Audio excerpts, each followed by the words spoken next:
وہ پھر آپ اسی وقت فیصلہ کریں گے. بہرحال اس کی انٹری ہم ڈپ پر ریکمینڈ کر رہے ہیں. اسٹاپ لاس اس کا 103.20 کے نیچے. پھر اس کے بعد ایک اسٹاک ہے AGL. اس میں بلز اپروپریٹ کریکشن کے ساتھ موو کر رہے ہیں. یہ اسٹاک عام طور پہ ہر ایک کے لیے نہیں دیا جاتا کیونکہ اس کی کیمسٹری تھوڑی ڈفرینٹ ہے. تو بلز اس میں اسی وقت واپس آئیں گے اگر یہ 6 روپے کے اوپر سسٹین کرے گا. اور ہم انٹری اس وقت ریکمینڈ کر رہے ہیں جب یہ 6.35 کے اوپر ٹریڈ کرے. اور اگر یہ 6 کے نیچے ٹریڈ کرتا ہے تو اس کے اندر ڈپریشن ہوگی. 6.35 کے اوپر ٹریڈ کرتا ہے تو یہ 7 روپے کو پھر چیس کرے گا. جہانگیر صدیق JSCL یہ جو ہے کافی بلش نظر آتا ہے. یہاں سے یہ ہم اس کو کنٹینیو لے کے چل رہے ہیں اور یہ ابھی بھی اس کے اندر کافی پوٹینشیل نظر آ رہا ہے. 32-20 کو ٹارگٹ کرتا ہوا نظر آ رہا ہے ابھی, اور ٹارگٹ مزید بھی ہو سکتا ہے. وہ اگلی کال میں اپڈیٹ کیا جا سکتا ہے.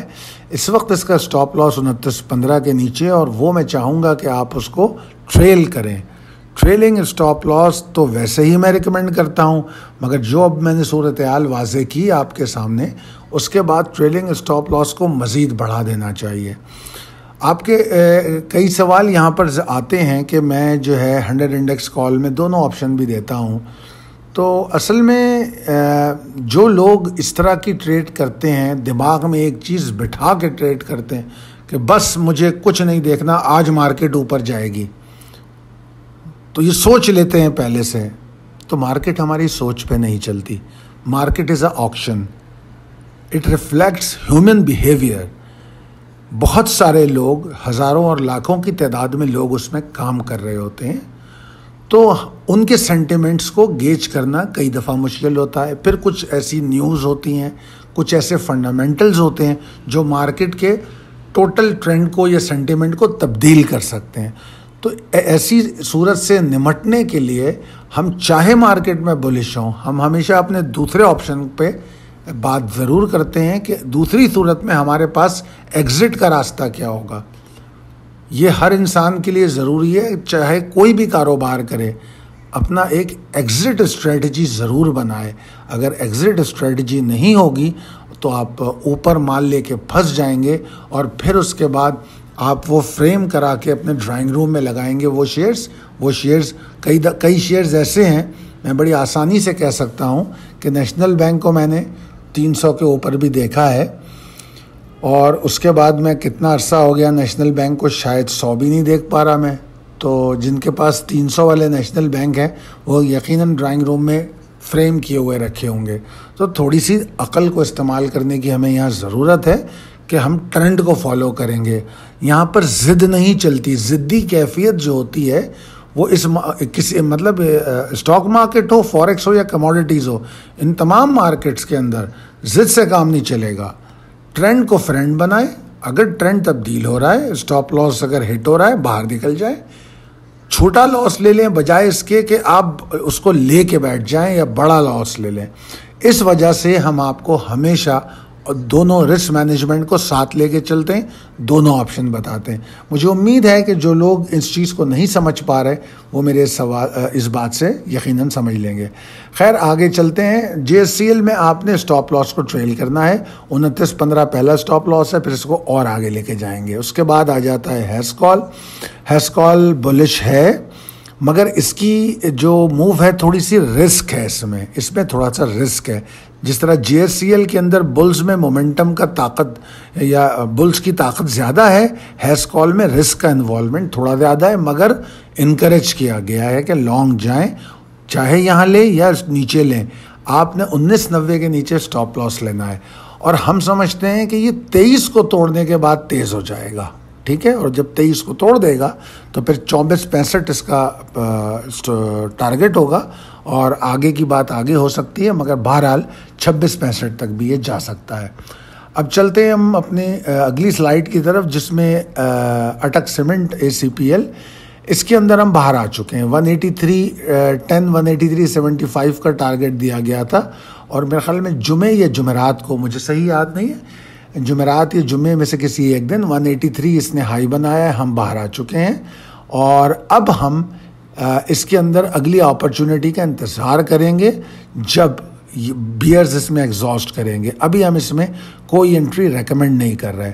سسٹم لمیٹڈ, اس اسٹاک سے بھی ہم باہر نکل گئے تھے. اب ہم اس کے اندر دوبارہ پاسبلٹی دیکھ رہے ہیں لانگ کی. ٹھیک ہے.